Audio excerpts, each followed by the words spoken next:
Good afternoon, welcome back to another video. How are we all doing? All good, I hope. Apologies for the little bit of the late upload this week. I've just got back off of holiday, so I've not had the time to get any footage in, so just out tonight for a quick rip. And yeah, let's discuss another topic. So no messing around, we're going to get straight into the video, straight into the topic. Let's have a chat. So I've been seeing loads lately all about the e-bike laws. There's a change in the e-bike laws. Just wanted to really put my sort of view on it and my little spin on it. There's a couple of channels out there that have raised some good points. A couple of things I agree with, a couple of things I don't agree with. So yeah, it just makes for an interesting topic to have a little chat about. So as it stands at the moment for e-bikes, there are three main things that really determine whether these things are legal or not. How you can ride it, where you can ride it. So the first legal requirement stated on the DVLA website is to do with the motor. So the motor has to be no more than 250 watts. Now I completely understand that yes, you must have some sort of maximum output of a motor. I completely get that. 250 watts is not particularly big. I think these run as standard probably 2,500, 3,000, something like that. So 250 watts is not going to be very big. My only one argument against the size of the motor is yes, you can have a 250 watt motor, but surely there's going to be ways of gearing that up to make it faster. I'm not saying you're going to make it as fast as a stock Sur Ron, but surely in changing gearing and changing sprockets and changing even things like controllers and batteries, there will be ways to make a 250 watt motor faster. Now I guess the only thing against that is what's the point in making a 250 watt motor faster when you're limited to 15.5 mile an hour, which we'll go on to next. So yeah, number one has to be a 250 watt motor. Another cracking sunset tonight, probably better than the last one. So yeah, going on to step number two. The bike has to be restricted to 15.5 miles an hour. Now, I get there has to be a speed limit, I completely understand that, but you go on a pedal bike, and I would probably say, you know, I'm not the fittest guy in the world, but I am 100% sure I could maintain a speed of above 15.5 mile an hour for a good couple of miles. So yes, I do agree there has to be some sort of limitation, but 15.5 I feel is, you know, I'm sure some of the mobility scooters do sort of 12 mile an hour. Again, whether you agree with it, whether you don't agree with it, and this isn't a video just absolutely slating on the law, I'm just making people aware. One of the reasons I'm making this video is I get so many questions literally on a weekly basis asking about e-bike law. It is all out there for you to check out on the DVLA website if you live in the UK. America, I'm sure there's websites that you can check out to see what the law is. So next factor, it has to be pedal assist. You cannot have a throttle controlled propelled bike. It has to be with the pedals. This is something that I do actually strongly disagree on. On my bike I have the pedal conversion kit by Kanawaba. I get loads of different questions about it. Does it make it legal? Doesn't it make it legal? Technically yes, it does make it legal. It is a pedal assisted bike, that's fine. My one stipulation with pedal assist is it's super dangerous, I feel. If you're riding around on a path or, you know, in a built up area, I mean, I don't ride up in built up areas because it's a Sur Ron, because it's not road legal, but if you was to, the pedal assist is all or nothing. There's no in between on this. So I feel the pedal assist, especially in certain, I'm not saying for every circumstance, I'm mainly talking probably more of the high powered e-bikes rather than sort of the you know, the mountain bikes. I'll give you a demonstration. So with the pedal kit, you've obviously got the three options. I can have it throttle only, I can have it pedals only, and I can have it throttle and pedals. So switching to the pedals only. Okay, I've got no control over the throttle, it's only going to be my pedals. So to get me started, you know, if you're in traffic, if you're, you know, in a built up area, it's a case of pushing the bike away and then starting to pedal, and straight away it's up to, it just accelerates all the way to top speed. Again, it's gone, it's literally just pulling away. I can't monitor that speed to go, it doesn't matter if I pedal slowly, if I pedal fast, you always get the same straight up to top speed. So when I say it's dangerous, I don't mean it's dangerous. What I'm saying is that actually having the control of the throttle, you can sort of feather that. If you need to get up to speed, you can get up to speed. You know, if you've got someone in front of you, I can obviously keep it at a constant speed, wait for someone to pass, then obviously accelerate. The pedals are great. It's not too bad. If I put it up into eco, you're not going to be accelerating that fast. It's only going to go up to the 15 mile an hour. In this case, actually in eco, it's very slow to get there. So again, you know, if you're trying to accelerate in traffic or away from something, it's a very slow process of that picking up the speed and eventually getting there. This may be the same as the pedal bikes that are, you know, electronically assisted, but I just feel if you've got that function of a throttle, I can't really see why it's a legality that you can't have it. To me, it's just a little bit more of a safer option. So the next one's going to be tax and insurance. Now, to me, this is a no-brainer. If you're insurance, 100%, yeah, I agree. Insurance is a must. I think more insurance companies should jump on this, because the way things are going, especially in the UK, you know, the government wants you to be more eco-friendly. They don't want you driving cars, especially, you know, guzzling petrol and diesel. They want it to be economical. So I have got my bike insured. If you're watching this video, you know how popular these things are becoming. So it's only right that, you know, if someone wants to break into my house and steal it, that, you know, it's an expensive bike, I want it insured. So it is very hard though to get insurance on these bikes, I'm not going to lie, and I've not really even looked into, you know, riding one of these on the roads. There's, you know, there's guys in the UK that have got YouTube channels that have got the road legal version, so I'm guessing, you know, if you're interested in one of those and how much that's going to cost, then definitely give them a shout. But I feel if the government are really going to crack down and, you know, become eco-friendly and want everyone using electric cars, then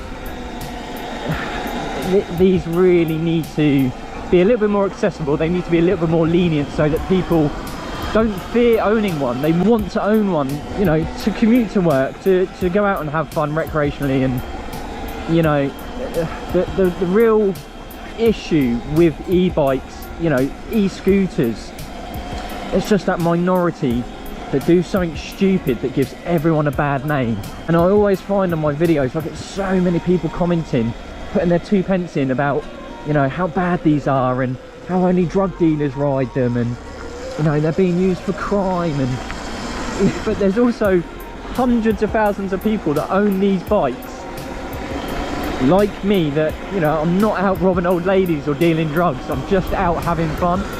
So you're gonna get it with anything, aren't you? You know, let's face it. The next one's going to be the age limit. Now I think you have to be 14 to ride one of these. The road legal version, you have to have CVT, so you'd have to be 16. That's fine. Maybe, why not up the age limit a little bit? You know, I know I was doing stupid shit at 14, and if you had given me one of these, then, you know, you are going to push boundaries. You know, once you get a little bit older in life, you've got a little bit more to lose. So, you know, are you going to be out where you shouldn't be riding? Probably not. Don't get me wrong, I ride on the occasional road you've seen in this video, but I'm not riding down busy roads where there's loads and loads of people. I'm literally just riding down country lanes where I know there's going to be no cars. I'm riding at a certain time of night where I know there's not going to be people around.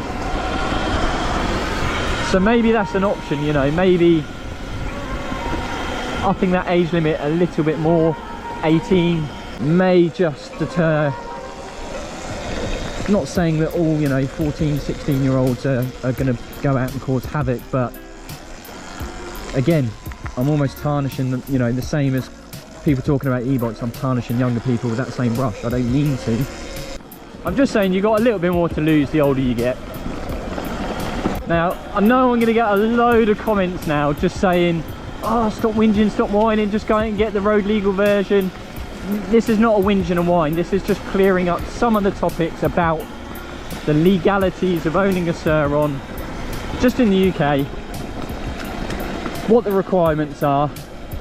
And don't get me wrong, you know, absolutely completely agree. If you want to be riding this thing around the roads and commuting and stuff like that, yes, you can get the road legal version. The only one thing I wish with the road legal version, it doesn't look as nice as the off-road version, I've got to admit. And it is to do with that headlight. I wish they could just come up with something that just looked a little bit neater. You see the Talarias coming out now, and like the XXX, and it's just got the nicest headlight. You definitely think, you know, I know Sur Ron have really upped their game with the other bikes that they've brought out, but I think they do need to have a, you know, take all this information from these other companies, see what they're doing, and just make the Sur Ron, the light be just 10 times better. There's always room for improvement. Don't get me wrong, I absolutely love this bike. I love so much about it. And one of the best things about, you know, not having the road legal version is there is no number plate. You know, not everyone is going to agree with where I ride. I 100%, you know, I 100% get that. But it's just so much fun. It's just, you know, there's no other machine that I know of apart from, you know, Talarias, that you could be in this field right now, shredding through here. You know, go back and watch some of my other videos, the places I ride, you just couldn't do it on anything that had an engine that was noisy. Now, with all this being said, you're going to get people that are going to try and beat the system in some way or another, however that may be. And I probably fall into that category. Yes, I could go out and buy a road legal version, 100%. When I bought this particular Sur Ron, this bike came with a Kanawaba pedal kit, and the guy that I bought it from told me that this pedal kit would make the bike 100% road legal as long as you're in the correct modes. So the correct modes being, I have to have it pedal assist, I have to have it in eco mode so that I'm not going any faster than 15.5. So it's probably not as true as I first thought. It does fall in line with most of the laws, apart from it still has in excess of 250 watt motor. My argument is that most vehicles, let's just take a moped for example. Mopeds, a 50cc typical moped, can probably do a max speed of, I don't know, 50 to 60 mile an hour. I had a moped when I was 16, and you do your CVT and yep, you're great, you're set at 30 mile an hour limit until you start tinkering and speaking to different people, and then you can get these things de-restricted. Once they're de-restricted, they go from 30 mile an hour up to 50, 60 mile an hour in some cases. So here's my question. Having this pedal kit does exactly that. It turns it into a pedal assisted bike, so no use of the throttle, and it restricts me to 15 miles an hour, so I'm within the law.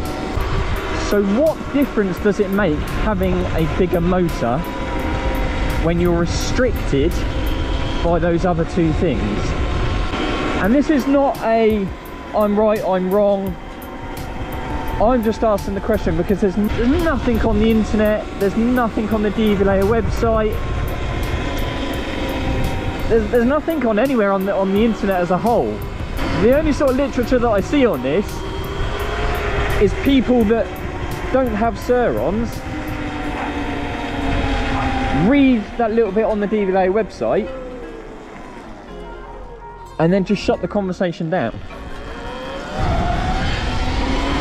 So yeah, I don't know. It's one of those, in one of my last videos I called it a grey area. I'm not saying that these bikes are a grey area, I'm just saying that particular situation with pedals and limited to the legal speed,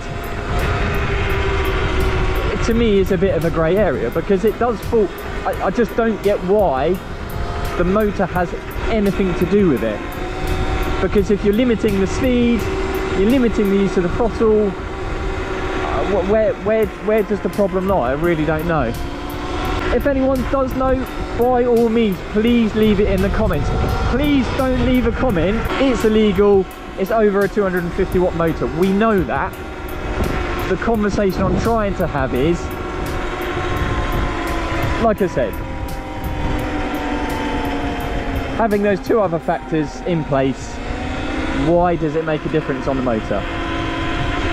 Anyway guys, that's probably going to be the end of the video. Not an awful lot of extreme riding today, but we'll get back to some proper Sur Ron content next week. That one was just a little bit off topic, but one of those questions I always get asked. But let me know if you want me to go into a little bit more detail about the pedal kit, how it works. I've done a brief couple of videos, but I can go into a little bit more depth if anyone's interested. In terms of the bike itself, if you haven't seen the last two videos, go back and check them out. A couple of nice little upgrades here and there, and a few little purple tones to it. Yeah, I think it's looking really nice right now. Super happy with it. Do me a massive favour, hit that thumbs up button for me. Just really helps me out and lets me know exactly the sort of videos that you like watching. Also just inspires me just to get out and get a ride and get content in for you guys. So, and if you're new here, go ahead and hit that subscribe button for me as well. Thanks very much for watching, and I will see you in the next one. Take it easy.